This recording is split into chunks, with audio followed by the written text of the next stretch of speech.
Om Shanti. Good morning.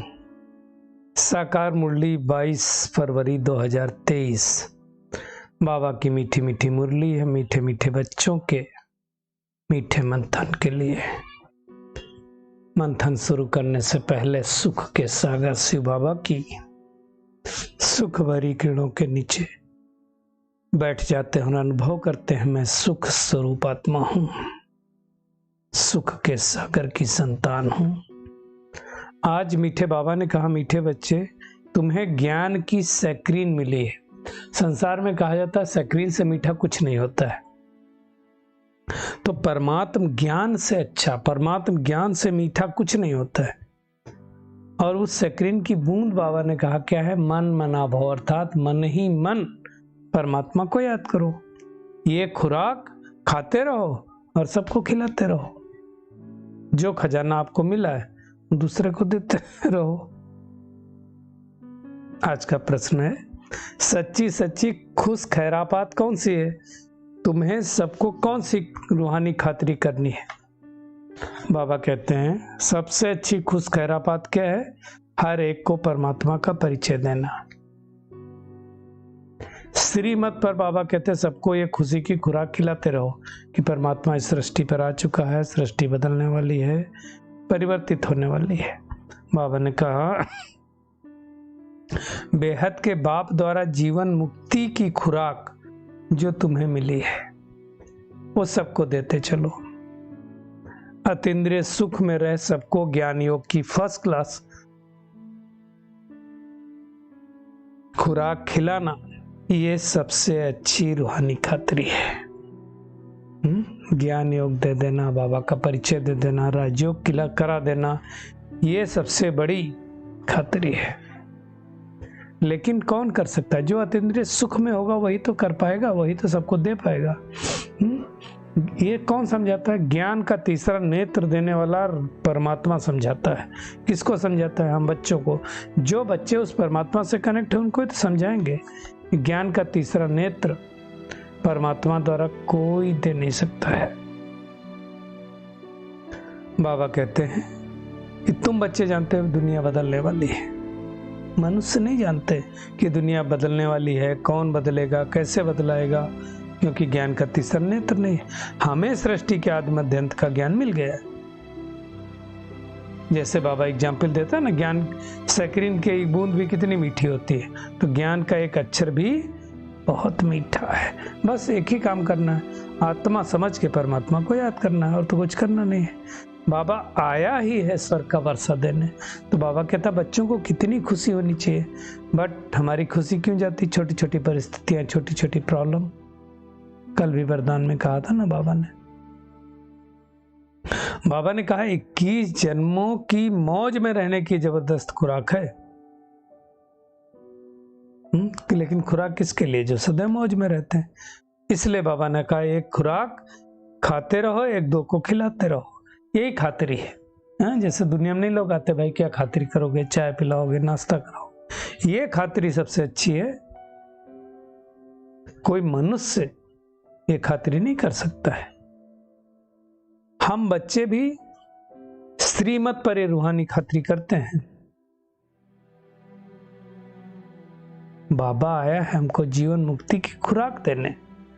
सतयुग में भारत जीवन मुक्त था, पावन था, अब पतित बन गया। अब बाबा आकर के फिर से हमें बहुत ऊंची खुराक देते हैं। इसलिए तो गायन है कि अतीन्द्रिय सुख पूछना हो तो किससे पूछो? गोप गोपियों से। गोप गोपी कौन? हम ही तो हैं। ये खुराक रूहानी सर्जन के अलावा कोई दे नहीं सकता है। पता ही नहीं ना किसी को, तो बाबा हमारे लिए त्रि अर्थात हथेली पर सौगात लेकर के आए। मुक्ति और जीवन मुक्ति की सौगात परमात्मा के छोड़कर किसी के पास नहीं है, और ये कल्प कल्प आकर के बाबा सौगात देता है। करना क्या है? बस बाबा को याद करना है और हर्षित रहना है। हम तो गार्डली स्टूडेंट है ना, तो इसलिए कहा जाता है गार्डली student life is the best life. है ना। बाबा कहते नई दुनिया में तो तुमको खुशियां खुशियां रहेंगे, लेकिन यहाँ बाप मिला, परमात्मा मिला, तो उसकी खुशी में रहो। दुनिया के मनुष्य तो तराई तराई करते हैं, दुख की दुनिया ना, अभी तो सुख है नहीं, तो हमें मेहनत करनी है। गृहस्थ व्यवहार में रहते हुए कमल फूल समान रहते, धंधा धोरी करते, बाबा कहता मुझे याद करो। जैसे आशिक मासूक एक दूसरे को याद करते वैसे याद करो। वैसे भी दुनिया में लोग कब याद करते हैं? जब दुख ज्यादा होता है। इसलिए गायन है, दुख में सुमिरन सब करें, सुख में करें न कोई।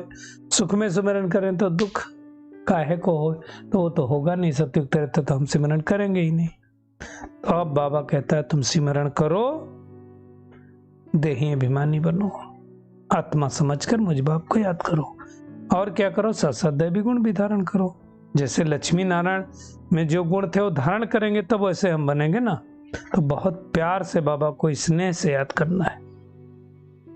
बाबा आया ही है हमें पतित से पावन बनाने के लिए। जब हम पावन बन जाएंगे तो पावन दुनिया के मालिक बन जाएंगे। बाबा दुख हरता सुख करता है। तो और खिवैया भी है, हमें इस पार से उस पार लेकर के जा रहा है। एक ही काम करना है, वो खिवैया की नाव पर बैठना है। तो बाबा कहते हैं तुमको कितनी खुशी होनी चाहिए।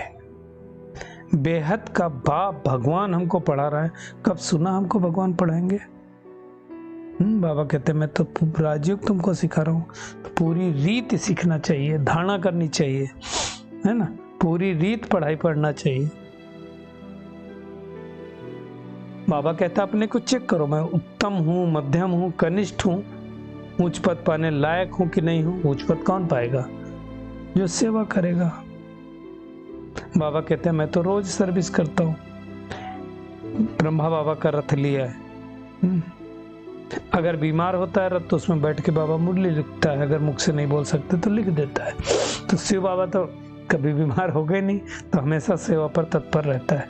बाबा कहते जैसे मैं सेवा पर तत्पर हूँ तुम भी तत्पर रहो। जो अच्छा पुरुषार्थ करेंगे उनको ही तो महावीर कहा जाएगा, सबको तो नहीं कहा जाएगा, है ना।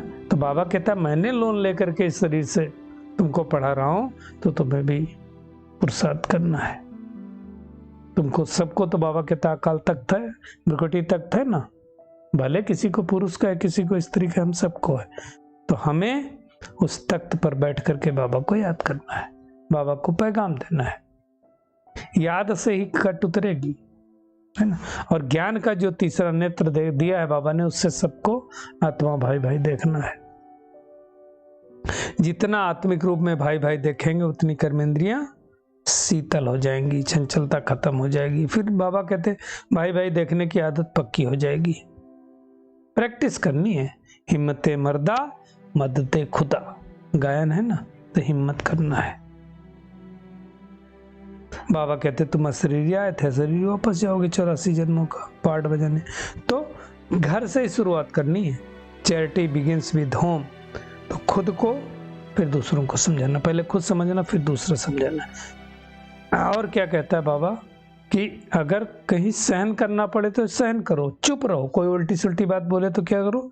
चुप रहो। और जब तुम चुप रहेंगे तो दूसरा क्या करेगा? ताली दो हाथ से बजती है, एक हाथ से नहीं बजती है।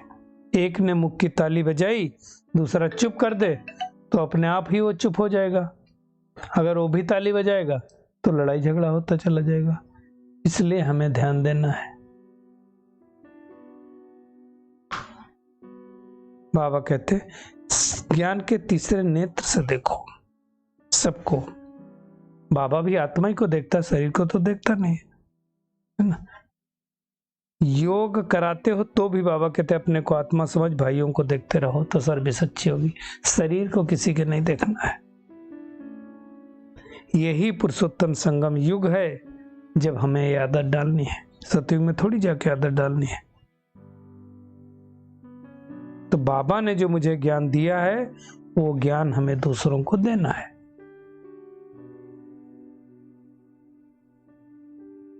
जिससे पहले खुद शरीर का बांध तोड़ना है, फिर दूसरों को तोड़ने की शिक्षा देनी है ना। बाबा कहता मैं भी तो तुम आत्माओं को देखता हूं, और आत्मा कहती मैं भी परमात्मा को ही देखता हूं। तो स्पिरिचुअल नॉलेज आत्मा के साथ लेन देन करनी है। बाबा कहते हैं तुम्हारे ज्ञान में जब ये जौहर भर जाएगा, योग का जौहर, तो किसी को भी तीर लगेगा। जब सुनाओगे ना तो उसको तीर लगेगा, अर्थात उसको समझ में आएगा। बाबा कहते हैं नाटक पूरा होना है, होता है, बिल्कुल पूरा होने वाला है। ऑलरेडी 87 ईयर्स तो हो गए, अगर 100 ईयर का भी पकड़ो संगम युग तो बस खत्म होने वाला है। याद से ही हम तमो प्रधान से सतो प्रधान और सतो प्रधान दुनिया के मालिक बनेंगे। बाबा कहते हैं मैं 5000 वर्ष बाद हमको आना होता है, मैं बंधायमान हूं, आकर के बच्चों को समझाता हूं। कितना वंडरफुल ज्ञान है ये, कोई ज्ञान बता नहीं सकता है। तो अब हमें वापस घर जाना है, इसलिए बाबा कहते हैं अपने को आत्मा समझने की बार बार प्रैक्टिस करो। यही मेहनत है, हर एक को आत्मिक रूप में देखना, यही मेहनत है। तो क्या करेंगे? एक तो मन मना भाव के मंत्र के द्वारा बाबा जो मीठी स्क्रीन है बड़े प्यार से याद करना है। हर एक को आत्मा भाई भाई देखने का अभ्यास करना है। कोई अगर उल्टी सुल्टी बात बोले तो चुप रहना है। 2 हाथ की ताली बजानी नहीं है, एक ने मुख की ताली बजाई तो हमें चुप रहना है। महावीर बन करके श्रीमत पर चल करके 21 जन्मों की बात सही लेनी है। आज का बाबा का वरदान है, अमृत बेले के फाउंडेशन द्वारा सारे दिन की दिनचर्या को ठीक रखने वाले सहज पुरुषार्थी भव। बाबा कहते हैं जैसे ट्रेन को पटरी पर खड़ा कर देते हैं तो क्या होता है, ऑटोमेटिकली चलती रहती, उतरती नहीं पटरी से। ऐसे ही बाबा कहते हैं रोज अमृत बेले याद की लकीर पर खड़े हो जाओ, तो अमृत बेला ठीक होगा तो सारा दिन क्या होगा, ऑटोमेटिकली ठीक हो जाएगा। तो अमृत बेला का फाउंडेशन पक्का करना है, कुछ भी हो जाए अमृत बेला मिस नहीं करना है, तो सारा दिन अपने आप ठीक हो जाएगा। बाबा का सहयोग भी मिलता रहेगा, योग भी अच्छी तरह से लगेगा। तो बाबा कहता है जो सदा बाप की याद और श्रीमत के लकीर के अंदर रहने वाली सीताएं हैं ना, उनके नस नस में एक राम की स्मृत का ही आवाज आता है। तो हमें श्रीमत पे रह करके पुरुषार्थ करना है। स्लोगन है बाबा की मदद को कैच करना है ना, तो बुद्धि को एकाग्र करो, मन बुद्धि दोनों को एक साथ यूज करो। चलिए परमात्मा किरणों के नीचे बैठ जाते हैं और अनुभव करते हैं। मैं पद्मा पदम भाग्यशाली आत्मा अमृत बेले के फाउंडेशन को मजबूत कर सारा दिन परमात्मा की याद में रहने वाली कोटों में कोई आत्मा हूँ। हर एक को आत्मिक स्वरूप में देखने वाली, उल्टी सुल्टी बात में भी चुप रहने वाली पावरफुल आत्मा हूँ। 21 जन्मों की बादशाही प्राप्त करने वाली, मन मना भाव मंत्र के द्वारा बाप की याद से कट उतारने वाली सफलता मूर्त आत्मा हूं। शुक्रिया मीठे प्यारे बाप दादा, शुक्रिया आप सभी का इस मीठे मंथन के लिए। ओम शांति।